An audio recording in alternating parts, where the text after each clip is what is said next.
bienvenidos a este podcast Sombra y Cuervos, en el que estaremos platicando todo acerca del Grishaverse, este mundo mágico creado por Leigh Bardugo. Somos sus anfitrionas, Dani y Lucero. Hoy discutiremos La bruja de Duba, del libro El lenguaje de las espinas.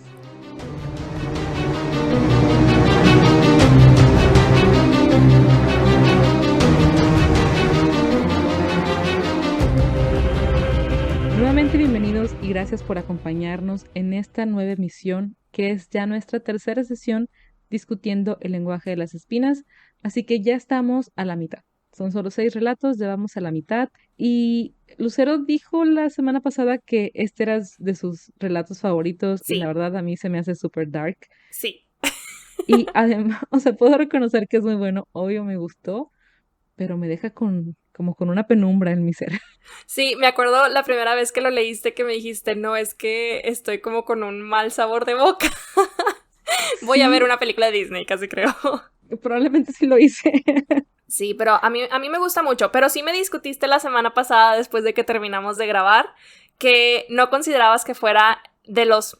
Bueno, yo, a mi parecer, era el más oscuro de toda la serie de cuentos. Sí, no es el más oscuro. Bueno, no sé. Es muy... Pues ya lo leyeron ustedes. ¿Qué les ha parecido el final? El final me dejó muy perturbada. Sí, siempre te deja en shock. No importa cuántas veces lo leas, siempre es como que, wow, ¿qué acabo de leer? Ajá, no lo esperaba. O sea, recordaba que el papá se moría, pero... Spoiler alert, ya lo leyeron, espero, porque... Espero que no estén escuchando esto sin haberlo leído, porque de verdad, muchos spoilers desde un inicio. Pero sí, a mí al final me fascinó. O sea, es un giro que en ningún momento vi venir. Yo creo que más que ni el final del zorro muy astuto. O sea, no, este final es de que, wow, mis respetos. Sí, estuvo muy buen el giro, yo no me acordaba y sobre todo, o sea, yo no me acordaba de nada y estás tan envuelto en la lectura, que eso lo platicábamos también la semana pasada o la antepasada, que te envuelves mucho en la lectura y ya no eres capaz de racionalizar las cosas igual, estás tan envuelto en el mundo en la trama, que dejas pasar muchas señales que te va dando la escritora y no ves esas cosas, no ves esos detalles. O sea, ya habíamos visto lo del bebé de jengibre y aún así no vimos, o sea, ni así me acordé que Nadia también se hace, o sea, una versión de Nadia de jengibre. Sí, yo tampoco recordaba nada de eso. O sea, recordaba el final en sí, recordaba que era muy perturbador, recordaba que Karina no era la mala de la historia, pero aún así hubo muchos aspectos que decía, todo el cuento estuve con la idea de que Karina y Magda eran la misma persona. Entonces, al final fue como que, oh, no eran. Y también no recordaba que Nadia se convertía en bueno, no que se convirtiera, sino que creaban esta chica de jengibre para tomar su lugar. Entonces, sí, unos giros muy inesperados. No sé, no es como tu típico cuento de hadas. Bueno, discutible. Ya hablaremos un poquito acerca de las referencias que encontramos por aquí en esta historia, pero muy buena lectura, definitivamente. Pues empecemos por el principio porque ya nos estábamos adelantando, entonces les vamos a leer el summary que dice así. Un pueblo es asolado por una extraña amenaza del bosque. Los jóvenes no pueden ir solos, pero a veces tienen que salir del pueblo para buscar alimento. Aquí comienza la historia de Nadia. Y como ya nos adelantamos un poquito, ya mencionamos a la bruja, que es Magda, a Karina, que es, digamos, la madrastra malvada, que después vemos que no es malvada. Obviamente tiene que haber una madrastra en un cuento. Obvio.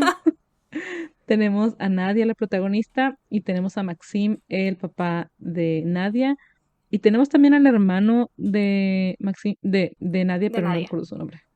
Havel, creo que se llamaba. Ándale. Sí, me parece que ese era el nombre. Sí, que fíjate que me gustan mucho estos cuentos porque ya habíamos comentado, ¿no? Que si los lees como una serie de cuentos solos, o sea, sin tener conocimiento alguno del universo del Grisha y demás, pues entiendes por completo, ¿no? Pero habiendo leído los libros del Grishaverso, entendiendo el contexto en el que se sitúan estos cuentos, pues obviamente logras captar estos como guiños, ¿no? O cositas que ya conocemos del contexto por las historias que ya leímos. Y por ejemplo aquí en el papel de Nadia y de su hermano Havel, cuando hablan acerca de cómo se van a enlistar a la guerra y demás, pues no podemos evitar a lo mejor acordarnos de Alina, ¿no? Que pues ella también formaba parte del ejército Y ese tipo de guiños también por ahí a lo largo de la historia mencionan de repente un cuchillo, un cuchillo, Un cuchillo. cuchillo, perdón, un cuchillo que es de acero Grisha, entonces ese tipo de detallitos, ¿no? Que dices, oh, esos pequeños guiños que nos siguen recordando de, estás en Ravka, es un cuento Ravka, ¿no? Entonces sí, tenemos a estos personajes que Nadia, no logro recordar cuántos años tiene, pero me gusta mucho su personaje por alguna razón. Sí lo mencionan, creo que tiene como 16 o 15, porque dicen que le faltan todavía 2 años para que le toque ir al ejército. Sí, más o menos anda en esas edades, porque su hermano es el que ya se va al ejército y pues a ella le toca quedarse aquí en casa justo después de la muerte de su madre. Y tenemos a este personaje también medio misterioso, ¿no? A Karina, que creo que por ahí a ti no sé si te agradaba Karina, o más bien no te agradaba desde un inicio, ¿no? No me agradaba porque al igual que nadie la sentía como una amenaza, como alguien malvado, alguien que está ahí solamente para molestarte, para hacerte sentir mal, para hacerte un lado. Entonces, al igual que nadie me fui también como por ese lado, pero ya en esta relectura sí recordaba que no era la mala de la historia. Pero sí, la primera vez dije, no, de que qué fastidio con esta señora, de que ya sáquenla, Fíjate que ya sáquenla. está bien curioso su personaje porque yo igual también, digo, la primera vez que lo leí obviamente me dejé llevar por la narrativa, pensaba que ella era la que estaba pues asesinando a estas chicas que están desapareciendo del pueblo y pues sí, ¿no? En general como que te va envolviendo y te va tratando de convencer en que ella es la madrastra malvada, ¿no? Y el villano de la historia. Y en esta relectura, pues ya recordando que no era ella, y sí recordaba realmente que estaba intentando salvar a Nadia de las garras de su papá. Como quiera se me hizo bien curioso su personaje porque dije, ok, sé que no es mala, pero sus actitudes hacia Nadia también me sacan un poco de onda. O sea, sé que está tratando de ayudarla al tratarla de alejar y de mandarla hacia el bosque y demás, pero dije, el bosque está muy peligroso. ¿Cómo mandas a una chica nada más así solita? O sea, no me parecía que fueran los medios como adecuados, ¿no? Para sacarla de esa situación. Entonces sí estaba como que entre la espada y la pared sobre su personaje. Creo que sobre todo porque en ese momento no sabemos que la amenaza estaba en casa. Entonces dices, ¿por qué la va a mandar a donde está peligroso? Ya conociendo todo el contexto, pues a lo mejor las amenazas que pudiera tener el bosque, siendo que el depredador estaba en casa, em, pues tiene sentido, ¿no? Que bueno, son menores encontrarte con algún animal o algo así que tal vez no te va a hacer daño como una muerte segura que la tienes en casa. Y Tal vez. tal vez hasta cierto punto, no sé, se me ocurre que quería protegerla de que no se diera cuenta de que mejor huye por mis malos tratos y no descubras que tu papá es este tipo de persona. Puede ser. Pero también pienso en estos monstruos, los Kitki, me parece que los llaman, que son espíritus malignos del bosque. Y digo, si son reales, digo, estamos hablando de un universo, pues, en los que pudieran llegar a existir realmente este tipo de criaturas. Pues no sé, siento que la balanza está bastante equilibrada entre el monstruo del bosque y el monstruo que está en la casa. Pues de todas formas lo estás mandando a la boca del lobo. Pero bueno, la intención es lo que cuenta, pareciera ser. Entonces, de momento nos quedamos con que, pues, Karina no es mala como tal. Tenía su papel importante por ahí y pues logró el cometido, ¿no? Que era alejar a Nadia del peligro que era su padre. ¿Y qué tal el personaje de la bruja?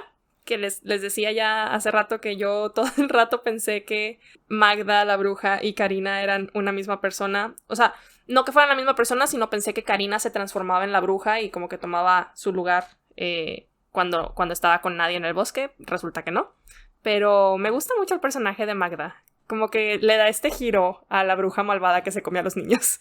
Sí, a mí también me gusta mucho porque igual, creo que como Nadia llegamos y dice, ay, me va a engordar, me está engordando para comerme después. Y tal vez nos podemos imaginar lo mismo de que qué le va a hacer, porque es la bruja y como es la bruja te imaginas que pues tiene malas intenciones.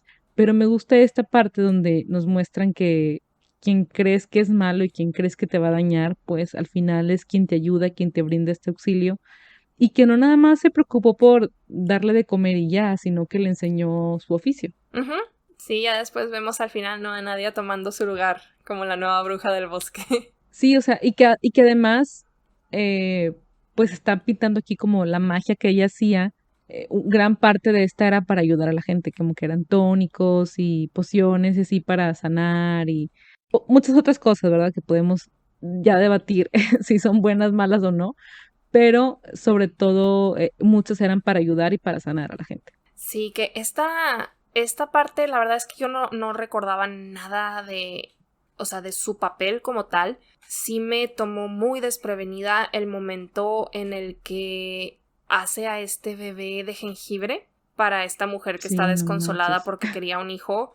Y yo de que, wow, ¿qué? O sea, porque al inicio cuando empieza Nadia a contarnos, ¿no? De que escuchaba como que un sollozo adentro del horno. La verdad es que sí llegué a creer de que no, sí es mala y tiene un niño y se lo está cocinando. No iba tan errada la idea, pero no era para comérselo como tal. Sí, a mí también me impactó bastante. No me lo esperaba. Creo que cuando llega la señora y le entrega algo que nadie trata de ver y eso no. Sí me imaginé que podían ser partes humanas, pero era como que no, seguramente es como dinero o algo así. No quiere ver no quiere que nadie vea que está cobrando por algún servicio, no sé. Pensé en otras cosas porque hablaba mucho que hacían trueques, ¿no? Que le llevaban comida, le llevaban harinas y azúcar, etcétera. Dije, seguramente le está dando piezas de oro, lo que sea, ¿Supimos pero qué era no. lo que le dio? No, pero cuando hacen a la versión de Nadia, le corta unos dedos y con eso hacen la Nadia de jengibre. Así que asumo, podemos prácticamente confirmar que lo que le entregó la señora a, a Magda fueron restos de su bebé. O a lo mejor Oh, restos humanos de ella. No sé si funcione como que tengan que ser del ser que estás creando. Supongo que sí. no lo Entonces a había lo mejor son restos de su bebé. razonado. Ay, Ya ves que es wow. más dark de lo que pensabas. Qué creepy. Sí, súper creepy. O sea, es muy creepy. Digo, de cierto punto se entiende que si nos ponemos como a racionalizar más las cosas, pues entiendes que esta mujer esté pues en un quiebre, ¿no? Que esté devastada por la pérdida, además sumida en una depresión, probablemente una depresión postpartomada, depresión por la pérdida y que esté completamente desesperada para recuperar a su bebé y sea como la última opción que tenga. Y lo que dice Magda, de que, bueno, o sea, sí, el bebé se va a acabar, ¿no? Se va a hacer migajas, Ujú. pero esta mujer también está enferma y se va a morir. O sea, como que les queda el mismo tiempo de vida, supongo, por lo Claro, que dice Nadia. Digo, Magda. Magda. Entonces, no sé, me perturbó bastante. Y sí, es de esas historias que me cuestan recuperarme. O sea, a veces cuando leo algo muy oscuro como esto, es algo que traigo durante días en la mente y me cuesta soltarlo. Como va a estar esta sombra en mi mente por unos días. Ay, wow, es que ahorita que ya como que me hiciste razonar en eso de las como sobras del bebé, no sé cómo decir, de partes del bebé, me vuelvo a recordar a Full Metal Alchemist cuando los hermanos Elric intentan transmutar a su mamá muerta, entonces Oh, intentan crearla nuevamente a través de la alquimia. Claramente no sale bien. Sé que no has visto Full Metal Alchemist, pero si algún día lo no. ves, sabrás por qué me recuerda a esto, porque sí, se crea una especie de monstruosidad, un defecto en la ciencia, o en la alquimia, y wow. También hay un caso de un personaje que justamente intenta transmutar a su bebé nonato. Entonces, sí, está denso. Está muy denso. Wow. Wow, No, a mí me wow. recordó, o sea, si pienso en eso, pienso en la película Practical Magic de Nicole Kidman y Sandra Bullock. Eh, Creo que también sale esta señora Diane Weiss, no me acuerdo bien Sí cómo sé cuál es, pronunciar su pero nombre. nunca la he visto. Bueno, era de las películas que veía a cada rato cuando estaba chiquita, o probablemente no la debí ver a los 10 años, pero Quizá la no. veía muchas veces. La vi muchas veces. Entonces, el novio del personaje de Nicole Kidman se muere. Creo que le dan una sobredosis de belladona o Ok. beladona, no sé cómo le digan. Creo Ujú. que varía en los lugares. En fin. Y se muere y lo tratan de revivir y lo logran revivir, pero regresa como algo como súper violento y luego lo vuelven a matar y se queda su espíritu vagando y los está como que atormentando y molestando y tienen que como que ya mandarlo al mundo de los muertos, ¿no? Y ahí empieza toda la trama de la película. Y sí, es otra cosa, o sea, que no resulta bien. Sí, Entonces, definitivamente. ajá, por algo pasan las cosas, ¿no? Y no hay que jugar con ese tipo de asuntos, pero funciona por una buena trama, Es correcto. supongo. Sí, al final de cuentas es un cuento. Sí, exactamente. Y bueno, ¿qué tal nuestro último personaje súper perturbante, Maxim, el papá de Nadia? Que increíble cómo te lo pintan como este padre, pues hasta cierto punto devoto hacia su hija, que bueno, no le hace caso cuando ella le dice que no se case con Karina, pero le ha mostrado, ¿no? Este cariño, lo vemos por ahí haciéndole las muñecas de madera, porque pues eso se dedica, es carpintero. Y nada, este giro tan sorprendente que nos da la trama y nos muestra que en realidad el monstruo es él, que de hecho termina la historia y yo sigo con la duda sobre si simplemente era un depravado caníbal o si realmente era un monstruo, a lo mejor uno de estos que nos mencionaban por ahí, los Kitki que mencionaba hace rato. ¿Tú qué opinas? Creo que se queda intencionalmente abierto este final, porque igual yo no estoy segura si era caníbal, porque nos habla también pues de casos de abuso sexual, Ujú. nos está dando a entender de este tipo de abuso. Entonces no sé si simplemente las mataba y se deshacía de los cuerpos. Y en el caso de esta Nadia de jengibre, se la come. Y no sé si sea parte como del hechizo que tenía la Nadia de jengibre que haya provocado que se la comiera para poder matarlo, porque la intención obviamente era que se muriera a través de la galleta. Es lo como yo lo interpreté, o sea, se murió por comerse la galleta. Sí, Em, entonces, no estoy segura si era caníbal o no.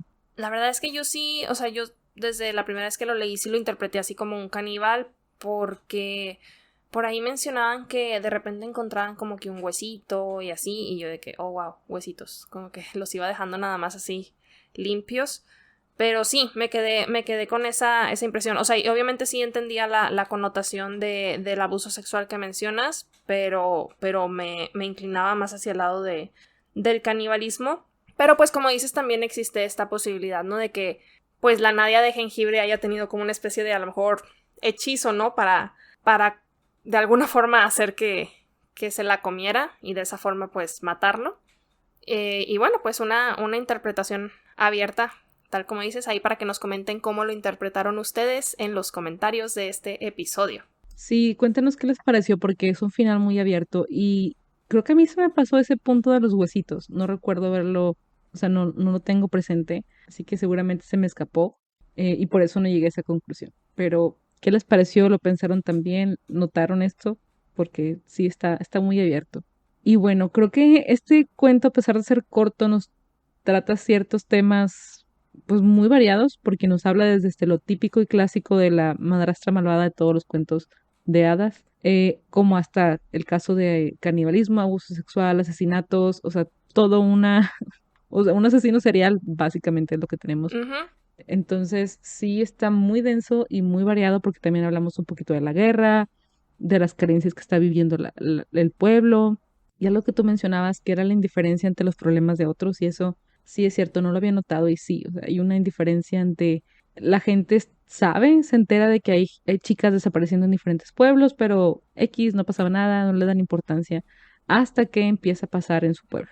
Y es entonces donde se empiezan a preocupar y estas chicas anteriores ya empiezan a parecer reales. Sí, sí, de hecho a mí me llamó mucha atención esa cita, ¿no? Y cómo lo ponen, que decía, ciertamente de vez en cuando se oían rumores sobre chicas desaparecidas en otros pueblos, pero esas muchachas apenas les parecían reales. Entonces, pues sí, sí te hace pensar, ¿no? En cómo también pues, en la vida real no sucede eso, ¿no? O sea, los problemas ajenos pues siempre se van a quedar ajenos y siempre va a ser, muchas veces mostramos esa indiferencia de, pues está pasando en algún lugar del mundo, pero pues mientras no me esté pasando a mí, pues X y nada. Cuando ya empieza a pasarte a ti es como que, sí era un problema real. Entonces, pues ahí como para poner atención, ¿no? A lo mejor despertarnos un poquito de esa indiferencia hacia los problemas de otros. Fíjate que ahorita que lo mencionas, recordé todo el tema del COVID, sobre todo cuando empezaba en China y en Europa. Aquí en México se hacían muchas burlas al respecto. O sea, había canciones burlándose, había botargas que bailaban en los centros comerciales como si fueran un virus. Y era una burla porque pues Ujú. tendemos a burlarnos de todo como mexicanos. Pero sí, cuando empezó a pasar acá, pues se acabaron los chistes, ya que nos llegó cuáles bromas, cuál botarga, cuál canción chistosa del coronavirus. Ya no había eso porque nos empezó a pasar aquí y dejó de ser gracioso, ya se convirtió en algo real. Y lo que veíamos tan lejano y veíamos tan irreal, o sí, tan irreal, se convirtió en algo tangible para nuestras vidas. Entonces sí tenemos que, pues, ser más sensibles a eso, como dices, y también, pues, abrir los ojos, ¿no? Porque podemos ver casos de hambruna en el otro lado del mundo, pero a lo mejor también hay hambruna ahí donde vives tú. Entonces, abrir los ojos y ver qué cosas hay, así como las que veo lejos, que también están pasando aquí. Y bueno, pasemos a hablar de una de mis partes favoritas de estas reseñas, que son las referencias que hemos encontrado dentro de este cuento hacia, pues a lo mejor otro material, otros cuentos, ¿no? El más, diría yo, claro, lo más sencillo de identificar es la referencia hacia el cuento de Hansel y Gretel. ¿Sí leíste Hansel y Gretel cuando estabas chiquita? No, ¿Cómo? bueno, no recuerdo haberlo leído, o sea, no tenía un libro físico. Recuerdo cuando estaba chiquita, me compraron unos CD-ROMs, unos CDs, con muchos juegos, y uno de los que tenía era que tenía como cuentos del mundo, algo así, y tenía diferentes idiomas, era como para aprender idiomas también, porque podía contarte, no sé, La Bella y la Bestia, el audio en inglés, con subtítulos en español y cosas así, y estaba como ilustrado, era como una era un libro ilustrado digital, Ok, básicamente.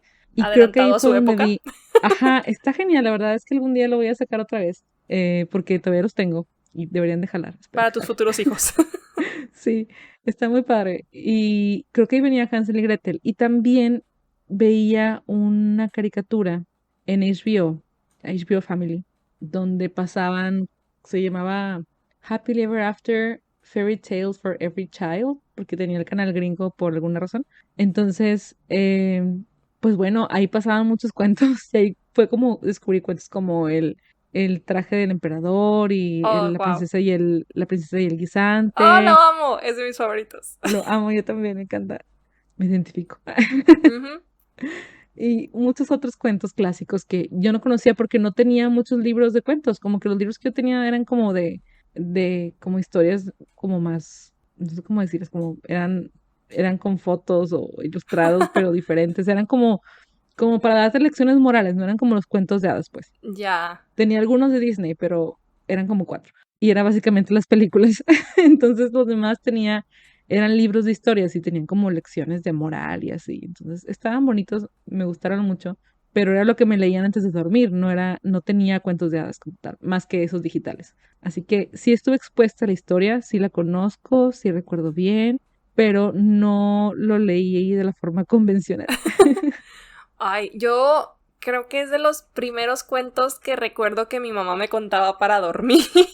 Wow. Incluso, y estoy casi segura de que tengo por lo menos 3 o 4 libros diferentes de cuentos donde tengo, ¿no?, varias versiones de Hansel y Gretel.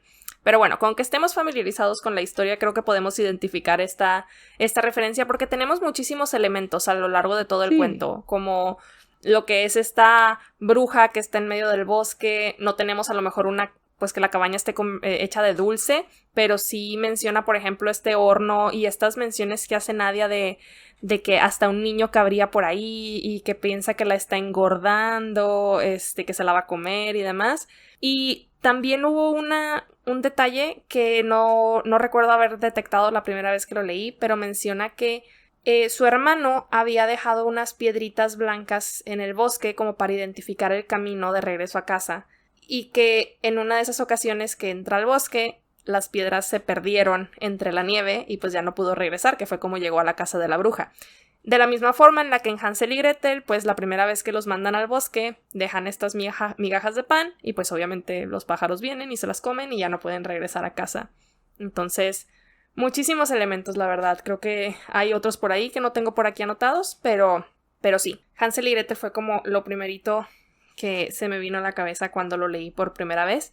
Y fíjate que en esta relectura hubo otro cuento que por alguna razón saltó a mi cabeza, que se llama Vasilisa la Hermosa, y justamente es un cuento ruso. Hace ya, cuando hablábamos de Sombra y Hueso, les mencionaba que tengo un libro de cuentos que es como una compilación de cuentos de todo el mundo. Por ahí mencionaba la historia esta del pájaro de oro, que también es un cuento ruso. Y esta de Basilisa, la verdad es que nunca fue de mis historias favoritas. En algún lugar en lo más recóndito de mi cabeza yo creo que estaba guardada, porque de repente mientras leía que Nadia estaba en el bosque y con la bruja y que medio la ayudaba y que no era una bruja mala y demás, me acordé de esta historia, porque así a manera muy resumida, pues es la historia de una niña que también pues vive con su madrastra, con sus dos hermanastras casi muy cenicienta, su papá, pero su papá viaja mucho, y pues la madrastra, ahora sí que madrastra malvada, la mandaba a hacer como que mandados y la tenía casi creo de sirvienta en la casa, y en una de esas la envía al bosque a buscar fuego, porque se quedan sin fuego en el pueblo en donde están. Y la niña termina, por alguna razón, en la cabaña de la bruja, que parece ser algo muy constante, que en medio del bosque hay una cabaña de una bruja, obviamente, y termina trabajando para ella. O sea, unos cuantos días la bruja le dice que pues ella le va a dar fuego, pero que primero tiene que darle, pues trabajar para ella unos días. Y al final la bruja le da una especie de... era un cráneo, y el cráneo adentro traía fuego. La niña se lo lleva en un palo, lo lleva a la... Ajá, o sea, ya habían pasado varios días, llega a la casa y ahora sí la reciben como que, ay, Basilisa, y que no sé qué, ¿no? Porque pues traía fuego y habían estado sin luz todo este tiempo. Y también dio un giro muy inesperado a la historia, que honestamente este cuento, o sea, les estoy hablando de que es un libro de cuentos para niños, y ahorita que lo releí porque dije voy a volverlo a leer nada más para ver si las referencias que mi cerebro está haciendo están acertadas, y resulta que pues deja el cráneo, ¿no? Con el fuego, y menciona que las hermanastras sentían que la mirada del cráneo la seguía a todos lados, y que al día siguiente las hermanastras y la madrastra amanecieron quemadas. Así. Y yo no puedo creer que leí eso cuando tenía 6 años. Y ya el cuento termina... Eso explica muchas cosas. Sí, oye. El cuento termina en que Basilisa termina casándose con un rey, como todo cuento infantil, ¿no? Pero sí, hubo también como estos elementos así chiquitos que dije... como que es algo constante en el folclore ruso, ¿no? Está como, no sé, la escenografía y la historia en sí. Y otra cosa que también me recordó, la verdad es que no sé mucho sobre esta leyenda, pero algo en mi cabeza me dijo, hey, busca acerca de Baba Yaga, porque no sé por qué la he traído muy presente en las últimas semanas. Me suena Baba Yaga. Sabes que yo no recuerdo de dónde la conozco, recuerdo que la mencionan en la película de Ant-Man. Estoy casi segura de que es ahí donde la llegué a escuchar. Ajá. Pero resulta que pues también el Miss Marvel? Ay, no sé. No creo. Porque es del folclore eslavo. Entonces, okay. Sí, no. Pero X, o sea, no hay como mucha referencia hacia Baba Yaga ahorita en el cuento. Es el hecho de que Baba Yaga es una figura dentro del folclore, una leyenda, que es una bruja que vive en medio del bosque, valga la redundancia, y tiene una cabaña que se mueve, o sea, se para en 2 patas de como gallina o pollo o algo así. Y en el cuento me llamó mucho la atención cuando Nadia menciona que llega a la cabaña y la cabaña como que se voltea hacia ella. No sé, me llamó mucho la atención ese detalle, porque aparte cuando yo estaba chiquita soñé algo muy similar. Entonces dije, y aparte en el Witcher, en la serie de The Witcher en la 2ª temporada, también hay una casa, bueno, una cabaña que también le salen patas y se mueve. Entonces, ahí mi cerebro haciendo conexiones por todos lados. Qué chistoso. Me gusta mucho siempre ver las referencias porque, así como dices, mi cerebro hizo conexiones muy raras, siempre salen cosas así. Siempre hay una cosa que te va a recordar a otra y es lo interesante de ver cómo funciona el cerebro y cómo, pues, también la mente del escritor funcionó al momento de inspirarse en hacer esta historia, ¿no? Cómo fue tomando elementos. En este caso, como dices, Hansel y Gretel es como la más obvia, la más clara y de la que probablemente esté tomando más. Y la de Basilisa también me suena, o sea, ahorita que lo platicas, pues claro, sí vemos muchas cosas también ahí. Sí, está bien interesante ese cuento. Se los recomiendo bastante. Está como medio creepy, pero está curiosillo. Si nunca lo han leído, búsquenlo. Denle una checada. Y bueno, ya estamos por terminar nuestra discusión de este cuento, pero no nos podemos ir sin hablar de la moraleja de la historia. Y hay varias. Tal vez no son tan claras como las otras 2 que hemos leído, pero yo veo que una de estas es que los monstruos pueden estar ocultos en quienes tenemos más cerca. Porque primero vemos, ¿no? Que puede ser un espíritu, puede ser algo lejos, o este monstruo está atacando en otras aldeas, en otros pueblos, pero estaba en su casa. A lo que nadie más temía que era encontrarse con el monstruo en el bosque, lo tenía en casa, donde creía que estaba más segura, pues no lo estaba. Fíjate que me recordó a el primer cuento cuando Amaya le está contando estas historias a la bestia y una de Ajá. ellas le hace como reflexionar, ¿no? También sobre eso de que a veces las personas que se supone que tendrían que estar ahí para ti, quererte y demás, pues en realidad son las que más te están haciendo daño o algo por el estilo menciona. Sí. Eh, pero sí, sí, definitivamente es una de las moralejas, tal vez. Yo sí fui de la impresión, terminé el cuento y dije, no estoy muy segura de haber aprendido algo. Pero cuéntanos, cuál otra moraleja encontraste? La otra que encuentro como muy clara es que las apariencias engañan y que la primera impresión que tenemos de las personas o lo que nos imaginamos de las personas suele estar equivocado, sobre todo cuando son cosas malas. Creo que todos nos merecemos el beneficio de la duda y desde que empezamos con Karina, nadie tiene la idea de que no, es mala, manipula a mi papá, me trata mal, me quiere lejos, toda esta idea, ¿no? Que tiene bien clara que es cierto que Karina sí le mostraba muchas de estas cosas, pero ella tenía una intención buena, pero sobre todo con la bruja, porque también llega Nadia, se encuentra con la bruja, dice, no, me va a comer, me está engordando, me va a matar, ¿qué me va a hacer? Y resultó que era una persona que no nada más la acogió, le dio de comer, sino que le enseñó un oficio, le dio algo con que ganarse la vida, y no nada más eso, sino que también le ayudó a liberarse de pues de este temor de regresar a su casa o de esta amenaza que tenía. Al final fue a través de la magia de Magda que Nadia se liberó y también liberó al pueblo. Así que de alguna manera, pues la heroína de la historia viene siendo Magda y no tanto Nadia. Buena moraleja. Es verdad, sí. Creo que de las dos me quedaría con esa de las apariencias engañan. Y curioso, ¿no? Que también es parte de las. O como es muy similar a la que sacábamos en el cuento anterior. Pero sí, Sí. hay que poner atención a nuestros alrededores y no juzgar por las apariencias. Muchas gracias por acompañarnos. Esto es todo por esta semana y los esperamos en la próxima donde vamos a discutir el cuarto relato de El lenguaje de las espinas, Daga corta, Y sin más por el momento, nos despedimos sin llantos. sin funerales.